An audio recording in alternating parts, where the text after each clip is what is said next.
Hello दोस्तों, आप सभी का ऑल अबाउट सोशियस में स्वागत है और यह समाज शास्त्र की इग्नू सीरीज है। आज हम लोग इसमें भारत में समाज शास्त्र और सामाजिक नीतिशास्त्र तथा भारत शास्त्र का किस प्रकार से उद्भव हुआ है तथा ये तीनों के तीनों एक दूसरे से किस प्रकार से संबंधित हैं, इसके बारे में डिटेल में चर्चा करने वाले हैं।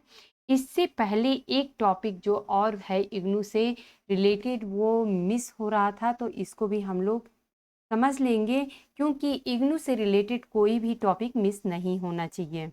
तो यहाँ पे भारत में आधुनिक शिक्षा की रूपरेखा क्या रही है, इसके बारे में हम लोग समझ लेते हैं। भारत में समाजशास्त्र की शिक्षा की रूपरेखा के बारे में संक्षेप में विवेचना करना उचित होगा। 19वीं शताब्दी में कलकत्ता, मुंबई और मद्रास की प्रेसिडेंसियों में विश्वविद्यालय स्थापित किए गए। बड़ौदा, मैसूर, हैदराबाद आदि रियासतों, जिसे प्रिंसली स्टेट भी कहते हैं, इनमें आधुनिक शिक्षा संस्थाएं स्थापित की गईं। उच्च शिक्षा में अंग्रेजी और प्राथमिक शिक्षा में क्षेत्रीय भाषाओं को शिक्षा का माध्यम बनाया गया। इस शिक्षा का उद्देश्य एक ऐसा शिक्षित वर्ग बनाना था जो अंग्रेजी हुकूमत को चलाने में सहायक सिद्ध हो। प्रशासन और न्याय तंत्र में केवल निम्न पदों पर ही सुशिक्षित भारतीयों की भर्ती होती थी। तो यहाँ पे ये पॉइंट हमें क्लियर समझ में आ रहा है कि जो भी सुशिक्षित भारतीय थे, अर्थात बहुत ही अच्छे पढ़े लिखे जो भारतीय थे, उनकी भी ब्रिटिश शासन के समय में प्रशासन और न्याय तंत्र में निम्न पदों पर ही नियुक्ति की जाती थी। कला और विज्ञान के क्षेत्रों में गिने चुने विषय पढ़ाए जाते थे, जैसे अंग्रेजी, इतिहास, दर्शन शास्त्र, अर्थशास्त्र, भौतिक विज्ञान, रसायन शास्त्र, वनस्पति विज्ञान और प्राणी विज्ञान।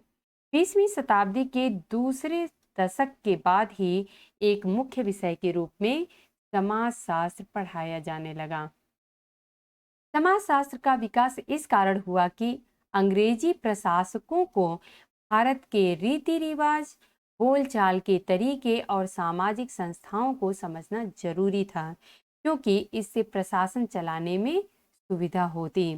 इसी कारण अंग्रेजी प्रशासकों ने आरंभ में ही भारतीय जन समुदाय, प्रजातियों और विभिन्न संस्कृतियों के विषय में व्यापक अध्ययन किए।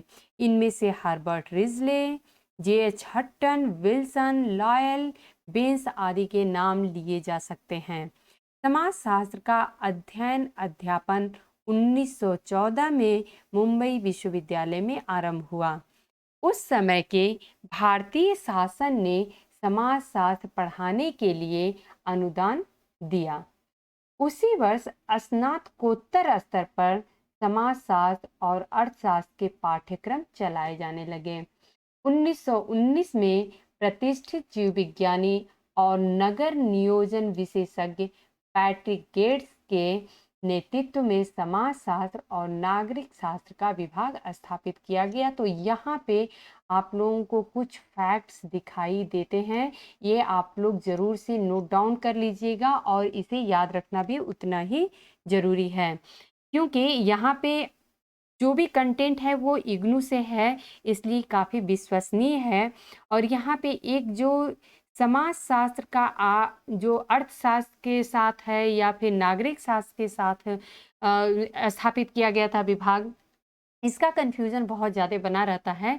तो यहाँ पे ये बिल्कुल क्लियर है कि जो जीव विज्ञानी तथा नगर नियोजन विशेषज्ञ पैट्रिक गेट्स थे, इनके नेतृत्व में 1919 में समाजशास्त्र और नागरिक शास्त्र का विभाग स्थापित किया गया था। अब हम लोग भारत में समाजशास्त्र और सामाजिक नीतिशास्त्र का उदय कैसे हुआ है, इसके बारे में समझ लेते हैं। समाजशास्त्र के उदय से पहले सामाजिक विचारकों, दार्शनिकों और प्रशासकों ने भारतीय समाज और उसके विभिन्न पहलुओं जैसे कि न्याय, परिवार, धर्म, जाति इत्यादि को समझने का प्रयास किया था। जैसे कि हम लोगों ने अपने पहले लेक्चर में समझा था जो इससे पिछले के लेक्चर थे, तो उसमें किस प्रकार से जो विनय कुमार सरकार हैं या फिर आनंद कुमार स्वामी हैं या फिर हम स्वामी विवेकानंद की बात करें या फिर रविन्द्रनाथ टैगोर की बात करें या अरविंदो घोष की बात करें, तो ये ऐसे विचारक रहे हैं जिन्होंने भी इस टॉपिक पे अपने जो ध्यान है वो आकृष्ट किए हैं और इसका अध्ययन उन्होंने किया था। भारत में समाजशास्त्र का विकास भारत शास्त्र के विद्वानों के योगदान से जुड़ा हुआ है। भारत शास्त्र को ही इंडोलॉजी कहते हैं। ये इंडोलॉजी एक जो विचारधारा है ये हमारे इग्नू के कंटेंट में भी पाया जाता है, क्योंकि ये जो समाजशास्त्र के भारत के परिप्रेक्ष्य में, भारत के रीति रिवाज परंपरा के परिप्रेक्ष्य में जो अध्ययन किया जाता है, तो इसी को हम भारत शास्त्र का परिप्रेक्ष्य कहते हैं। इनमें से हेनरी मेन, एल्फ्रेड लायल इत्यादि के नाम लिए जा सकते हैं। उन्होंने इस बात पर जोर दिया कि भारत को अपनी सामाजिक संस्थाओं की रक्षा करनी चाहिए।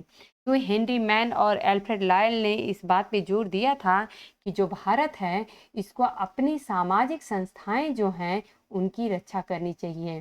भारत के लोगों पर इन संस्थाओं को नष्ट करके परकीय जीवन पद्धति नहीं ला दी जानी चाहिए, अर्थात जो पश्चिमी विचारधारा है या इस टाइप की जो हमारे भारत के परिप्रेक्ष्य में शूट नहीं होता है, ऐसी कोई जीवन पद्धति नहीं ला दी जानी चाहिए। वे भारत के सांस्कृतिक और साहित्यिक परंपराओं की महानता का आदर करते थे। भारतविदों के अलावा अंग्रेजी प्रशासकों ने भी भारतीय जन समुदायों, प्रजातियों और यहाँ पे कुछ मिसप्रिंटिंग इग्नू में देखने को मिलता है, तो ये प्रजातियों है, प्रजातियों और संस्कृति का विस्तृत अध्ययन किया। इस जानकारी का उपयोग जनगणना रिपोर्ट, इंपीरियल गेजेटियर, डिस्ट्रिक्ट गेजेटियर इत्यादि के अतिरिक्त अन्य पुस्तकों तथा प्रबंधों में हुआ, जो आज भी समाजशास्त्रियों और निशासियों के लिए उपयोगी है। समाजशास्त्र इंग्लैंड की तुलना में फ्रांस और जर्मनी में अधिक विकसित हुआ था। अमेरिकी विश्वविद्यालयों में इसका महत्व और अधिक है। अगर सबसे ज़्यादा समाजशास्त्र का कहीं विकास देखने को मिलता है तो वो अमेरिका में देखने को मिलता है। हालांकि जन्म इसका फ्रांस में हुआ था, लेकिन सबसे ज़्यादा विकसित ये अमेरिका में हुआ था। भारतीय विश्वविद्यालयों में समाजशास्त्र के साथ साथ नृशास्त्र का विकास होता रहा। भारत के संदर्भ में समाजशास्त्र और नृशास्त्र को अलग अलग करना संभव नहीं है, हालांकि उनकी पद्धतियां जो हैं वह अलग अलग हैं। सामान्यतः समाजशास्त्र में शहरी औद्योगिक वर्गों पर और नृशास्त्र में जातियों, जनजातियों और समुदायों पर काम हुआ है। समाजशास्त्री निशास्त्री भी हो सकते हैं और निशास्त्री जो हैं वह समाजशास्त्री भी हो सकते हैं। इन दोनों क्षेत्रों में काम करने वालों को विजातीय समाजशास्त्री कहा जा सकता है। ये लिखित और साहित्यिक जानकारी के साथ साथ मौखिक परंपराओं और अपने अनुसंधान या खोज द्वारा प्राप्त जानकारी का भी प्रयोग करते हैं। इसके कारण जातियों, जनजातियों और क्षेत्रों के विषय में खोज आपस में संबद्ध हैं। समाजशास्त्र और निशास्त्र एक दृष्टि से समान हैं, दोनों आनुभाविक आंकड़ों पर आधारित हैं, दोनों उस मानव समूहों से संबंधित हैं जो ग्रामीण या शहरी दोनों हो सकते हैं। अंग्रेजी राज में निशास्त्र विज्ञान के क्षेत्र में G.H. Hutton, Edward Thurston, H. Risley, L.S.O. माली इत्यादि ने इस संबंध में कई पुस्तकें लिखी हैं। सर हेनरी मेन और W.H. बेडन पावेल ने भारतीय ग्रामीण समाज पर कई लेख लिखे हैं। तो यहाँ पे आप लोगों को एक पॉइंट मिलता है कि सर हेनरी मैन और W.H. बेडन पावेल जो हैं वो भारत के ग्रामीण समाजशास्त्र से जुड़े हुए हैं। डिस्ट्रिक्ट गेजेटियरों में भारतीय समाज के आर्थिक और निजातीय पहलू प्रस्तुत किए गए थे। भारतीय समाजशास्त्रियों के प्रबंध ग्रंथों जैसे कि घुरे के लेखों में देखा जाता है, इनमें ऐसी जानकारी का काफी उपयोग किया गया है। अब यहाँ पे समाजशास्त्र और सामाजिक नीतिशास्त्र के बीच में संबंध क्या होता है, इसको समझते हैं। तो जैसा कि पिछली इकाई में बताया गया है कि भारत में समाजशास्त्र और सामाजिक नीतिशास्त्र के बीच गहरा संबंध है, क्योंकि दोनों को हम अलग अलग देख के नहीं समझ सकते हैं। जैसे कि मान लिया गया है कि समाजशास्त्र अगर शहरी क्षेत्र का अध्ययन करता है, तो वहीं पे जो सामाजिक नीतिशास्त्र है वह ग्रामीण या फिर जनजाति या जो जाति होती है या समुदाय होते हैं, तो इस टाइप की जो कैटेगरी है इसका अध्ययन करता है। तो इन दोनों को हम अलग अलग करके नहीं समझ सकते हैं। इन दोनों विषयों के उदय और विकास में राष्ट्रीय आंदोलन का प्रमुख योगदान था। राष्ट्रीय आंदोलन अंग्रेजी साम्राज्यवाद का परिणाम था। व्यवस्थित संचार व्यवस्था, यातायात और मुद्रण के कारण पश्चिमी देशों का असर और भी अधिक हुआ। आधुनिक कानून व्यवस्था और पाश्चात्य शिक्षा के कारण भारतीयों में आत्मबोध की भावना पैदा हुई। एक तरफ लोग धर्म, जाति, जनजाति, क्षेत्र जैसे पहलुओं को महत्व देने लगे और दूसरी तरफ एकता की नई भावना भी जागृत हुई। इन सामाजिक परिवर्तनों से नई समस्याएं सामने आईं। ये जो कथन है ये श्रीनिवास और पाणिनि के द्वारा अध्ययन किया गया था। समाजशास्त्र और सामाजिक नीतिशास्त्र की जड़ें उस काल तक जाती हैं जब अंग्रेजी अधिकारियों ने यह अनुभव किया कि शासन चलाने के लिए भारत की संस्कृति और सामाजिक जीवन की जानकारी पाना आवश्यक है। 1769 में हेनरी वेरेल्स्ट, जो कि बिहार और बंगाल के गवर्नर थे, इन्होंने अपने भू राजस्व अधिकारियों को निर्देश दिया कि वे जाने माने परिवारों से उनके रीति रिवाजों की जानकारी प्राप्त करें। सरकारी अधिकारियों के अलावा मिशनरियों ने भी उस समय के समाज के बारे में बहुमूल्य जानकारियां प्राप्त की। मैसूर में एक फ्रेंच मिशनरी एब्बो डूबो ने Hindu manners, custom and ceremonies, Hindu manners, customs and ceremonies, जो कि 1816 में प्रकाशित हुई थी, यह पुस्तक उन्होंने लिखा था। और ये बहुत ही ज़्यादा इम्पॉर्टेंट फैक्ट्स है, विभिन्न परीक्षाओं में पूछा गया है कि एब्बो डूबो की ये पुस्तक जो है Hindu manners, customs and ceremonies, यह पुस्तक पूछ दिया गया है कि आखिर में यह किसकी द्वारा लिखी गई है, या फिर मैच जो देता है ऑप्शंस के उनमें भी ये प्रश्न पूछा गया है। तो ये फैक्ट्स है, आप लोग नोट डाउन कर लीजिएगा। इस पुस्तक में उन्होंने उन लोगों के जीवन, रीति रिवाजों और धार्मिक अनुष्ठानों के बारे में लिखा है जिनके साथ वे रहते थे। उन्होंने जातियों का और जातियों से आपसी संबंधों का भी अध्ययन किया है कि जातियां आखिर में आपस में किस प्रकार से संबंधित थीं। 1871 में पहली बार राष्ट्रीय स्तर पर जनगणना की गई थी। ये आप लोगों को फैक्ट्स निकल के आ रहे हैं इग्नू की बुक से, आप लोग इसे जरूर नोट डाउन करिएगा और याद रखिएगा, क्योंकि ये बहुत ही इम्पॉर्टेंट फैक्ट्स हैं। 1871 में पहली बार राष्ट्रीय स्तर पर जनगणना की गई थी, यह भी विभिन्न परीक्षाओं में पूछा जा चुका है। 1901 में सर हर्बर्ट रिजले ने भारत का निजातीय सर्वेक्षण किया था। तो ये भी आप लोगों के लिए एक फैक्ट्स है कि हर्बर्ट रिजले ने 1901 में भारत का निजातीय सर्वेक्षण किया था, जो कि जनगणना का ही एक हिस्सा था। जनगणना के आंकड़े शासकीय नीति के साधन बने। इनका उपयोग करके विभिन्न समूहों के बीच दीवारें खड़ी की गईं, क्योंकि जब आंकड़े सामने आए तो उन लोगों को ये समझ में आया कि किस प्रकार से हम यहाँ पे डिवाइड का रूल हम लगा सकते हैं और जैसे एक कहते हैं ना कि तोड़ के और फिर शासन करना, तो इस तरीके से उन्होंने अलग-अलग ग्रुप्स का स्टडी किया और फिर उन्होंने पाया कि इनमें क्या जो अंतर है वो देखने को मिल रहा है, किस प्रकार से इनमें हम फूट डाल सकते हैं। उदाहरण के लिए शासकीय नीति के अनुसार अनुसूचित जातियों को अन्य हिंदू जातियों में नहीं गिना गया। तो यहाँ पे आप लोग समझ सकते हैं कि जो शासकीय नीति थी इसके अनुसार जो अनुसूचित जातियां थी, जो कि आज एक हिंदू रिलीजन का ही एक पार्ट है, तो इनको हिंदू जातियों में उस समय नहीं गिना गया था।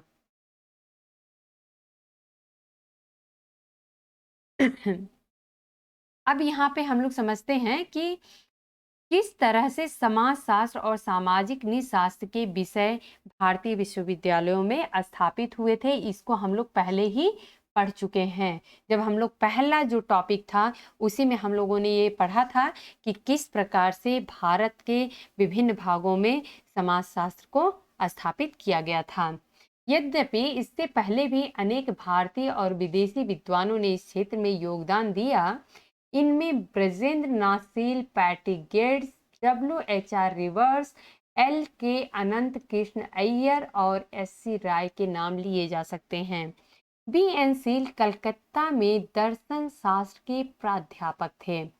वे उन प्रारंभिक विद्वानों में से एक थे जिन्होंने विश्वविद्यालयों का ध्यान समाजशास्त्र की तरफ आकर्षित किया।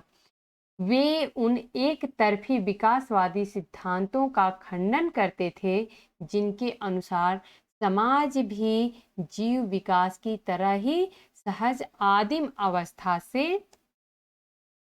जटिल औद्योगिक अवस्था तक विकसित हुआ है। जैसा कि हर्बर्ट स्पेंसर ने कहा है, जीव सावयव का इनका जो सिद्धांत है, उन्होंने माना है कि किस प्रकार से जैसे एक मानव का शरीर होता है और उसके विभिन्न अंग होते हैं, वह जुड़ के और किस प्रकार से एक जटिल संरचना पूरा मानव शरीर बनाते हैं, उसी प्रकार से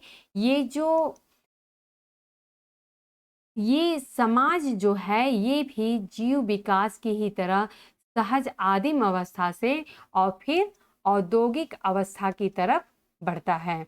तो इसका इन्होंने खंडन किया था। विकासवादी सिद्धांत को मानने वालों का यह मत था कि अन्य समाजों की तरह भारतीय समाज भी विकास की निचली सीढ़ी में था।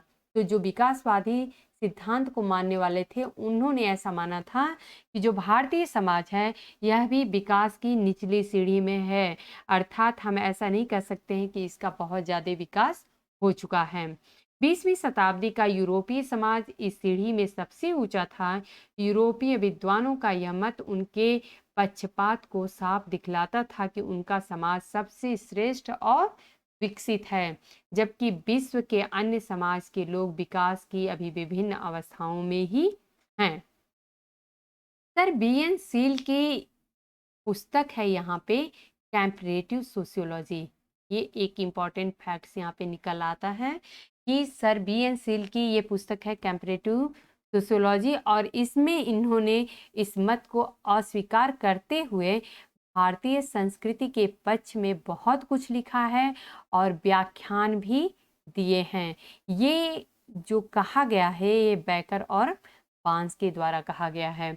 उन्होंने पहले कलकत्ता विश्वविद्यालय तथा उसके बाद मैसूर विश्वविद्यालय में समाजशास्त्र को एक विषय के रूप में प्रारंभ किया। मुंबई में समाजशास्त्र आरंभ करने का उत्तरदायित्व पैट्रिक गेट्स का था। 1919 में उनके नेतृत्व में समाजशास्त्र और नागरिक शास्त्र विभाग खोला गया। यह भारतीय समाजशास्त्र के विकास में एक महत्वपूर्ण घटना थी। गेट्स जाने माने समाजशास्त्री लॉ प्लाय से प्रभावित थे। तो यहाँ पे भी आप लोगों को एक फैक्ट्स मिल रहा है कि जो गेट्स थे ये लॉ प्लाय से प्रभावित थे। वे संस्कृति और वातावरण संबंधी मानवीय भूगोल और नगर नियोजन या नगर योजना, विशेष करके जो शहरी रास जैसी अर्थात शहरों में किस प्रकार से हमें प्रॉब्लम्स देखने को मिल रही हैं, किस प्रकार की समस्याएं हैं, उनसे यह जुड़े हुए अध्ययन पे जोर दे रहे थे। उन्होंने कलकत्ता, इंदौर और दक्षिण के मंदिरों वाले शहरों की नगर योजना का अध्ययन किया था, जो बहुमूल्य माना जाता है। अनेक भारतीय विद्वानों पर उनका प्रभाव था। जी.एस. घुर्ये एवं राधा कमल मुखर्जी के समाजशास्त्रीय लेखन में गेट्स का प्रभाव नजर आता है। यद्यपि इन विद्वानों ने समाजशास्त्र को स्थापित किया, लेकिन समाजशास्त्र की नींव को मजबूत बनाने में टी.एन. मजूमदार और एन.के. बोस का महत्वपूर्ण योगदान है। लखनऊ विश्वविद्यालय के टी.एन. मजूमदार ने कलकत्ता विश्वविद्यालय में नीतिशास्त्र का अध्ययन किया था। यहाँ पे उन्होंने अध्ययन किया था, स्टडी उन्होंने नीतिशास्त्र की थी। उन्होंने नीतिशास्त्र अर्थात एंथ्रोपोलॉजी तथा सामाजिक नीतिशास्त्र अर्थात सोशल एंथ्रोपोलॉजी में विस्तृत कार्य किया। उन्होंने विभिन्न क्षेत्रों में प्रजातियों, जनजातियों और संस्कृतियों का अध्ययन किया। उनकी विशेष अभिरुचि सांस्कृतिक परिवर्तन की समस्याओं और जनजातियों की समस्याओं तथा उनके रूपांतरण में थी। ग्रामीण सर्वेक्षणों के लिए उन्होंने लखनऊ के पास एक गांव का सर्वेक्षण किया था, जो भारत के आरंभिक ग्रामीण सर्वेक्षणों में से एक है। उन्होंने कानपुर शहर का भी अध्ययन किया था। तो यहाँ पे ये जो लखनऊ के पास इन्होंने अध्ययन किया था, ये कौन सा गांव था? ये मोहाना गांव था। इन्होंने मोहाना नामक गांव का अध्ययन किया था लखनऊ के पास, जो कि विभिन्न परीक्षाओं में पूछा जा चुका है। एन.के. बोस भी कलकत्ता विश्वविद्यालय के छात्र थे, जिनका समाजशास्त्र के विकास में महत्वपूर्ण योगदान रहा है। वे राजनैतिक और सामाजिक कार्यकर्ता तो थे ही, साथ ही 1947 में महात्मा गांधी की नोवाखली, जो कि अब बांग्लादेश में है, यात्रा के दौरान उनका व्यक्तिगत सहायक भी थे। तो ये भी एक इम्पॉर्टेंट फैक्ट्स है कि महात्मा गांधी के व्यक्तिगत सहायक के रूप में कौन से विचारक थे, ये एन.के. बोस का नाम आता है। 1959 से 1964 तक भारत के नीतिशास्त्र सर्वेक्षण अर्थात एंथ्रोपोलॉजिकल सर्वे ऑफ इंडिया के ये निदेशक रहे, और 1967 से 1970 तक भारत सरकार के अनुसूचित जातियों एवं जनजातियों के कार्यालय के आयुक्त अर्थात कमिश्नर भी रहे। भारतीय सभ्यता एवं संस्कृति के अध्ययन में इनका विशेष योगदान रहा, जिसमें उन्होंने ऐतिहासिक दृष्टिकोण अपनाया था। वे गांधी के सिद्धांतों से प्रभावित थे। बाद में उन्होंने गांधीवादी का आलोचनात्मक विश्लेषण भी किया। हिंदू सोमाजेर गोढ़न, जो बांग्ला भाषा में है, उनकी सर्वश्रेष्ठ कृति मानी जाती है। तो ये रचना जो इनकी है, ये आप लोगों को जरूर याद होनी चाहिए। ये एन.के. बोस की ये रचना है सोमाजेर गोढ़न। और यहाँ पे ये जो फैक्ट्स कुछ निकल के आए हैं कि 1959 से 1964 तक यह एंथ्रोपोलॉजिकल सर्वे ऑफ इंडिया के निदेशक थे। 1967 से 70 तक यह भारत सरकार के अनुसूचित जातियों एवं जनजातियों के कमिश्नर भी रहे हैं। तो ये कुछ इंपॉर्टेंट फैक्ट्स से इनसे जुड़े हुए। अब यहाँ पे ये समझते हैं कि समाजशास्त्र और भारत शास्त्र के बीच में क्या संबंध है। भारत में समाजशास्त्र के विकास का श्रेय sir William Jones, Henry Maine, Alfred Lyall, Max Muller और अन्य कई प्राच्यविदों को जाता है। इन लोगों ने भारत की समृद्ध प्राचीन संस्कृति और दार्शनिक परंपरा का अध्ययन किया। इन्हीं कारणों से ये लोग भारतविद अर्थात इंडोलॉजिस्ट माने जाते हैं। भारत शास्त्र, जैसा कि नाम से ही स्पष्ट है, भारत और उसकी संस्कृति के अध्ययन को कहते हैं। सर विलियम जोन्स ने 1787 में एशियाटिक सोसाइटी ऑफ बंगाल की स्थापना की थी। तो ये एक फैक्ट्स हैं जो कि आप लोग नोट डाउन जरूर कर लीजिएगा। यहाँ पर उन्होंने संस्कृत और भारत शास्त्र का अध्ययन आरंभ किया। इनकी इस सोसाइटी का कार्य एक ऐसी पत्रिका का प्रकाशन करना था जो संस्कृत, तुलनात्मक विधि शास्त्र अर्थात न्याय शास्त्र, तुलनात्मक मिथकों आदि जैसी निशास्त्र और भारत शास्त्र जैसी संबंधी विषयों में पाठकों की रुचि को पैदा कर सके। मैक्स मूलर जैसे विद्वानों ने संस्कृत सीखकर पुराने महाकाव्यों और साहित्यिक कृतियों के अनुवाद में सहायता की, जिसे भारतवासी करीब करीब भूल चुके थे। संस्कृत के ज्ञान ने भारत की महान सांस्कृतिक और दार्शनिक परंपरा को समझने में सहायता दी। जब अंग्रेजी शासक अधिकांश शिक्षित भारतीयों का उपहास कर रहे थे, उस समय संस्कृत के इस ज्ञान ने भारतीयों के स्वाभिमान को फिर से जगाया। भारतविदों ने प्राचीन कानून और समाज का सावधानी से अध्ययन किया।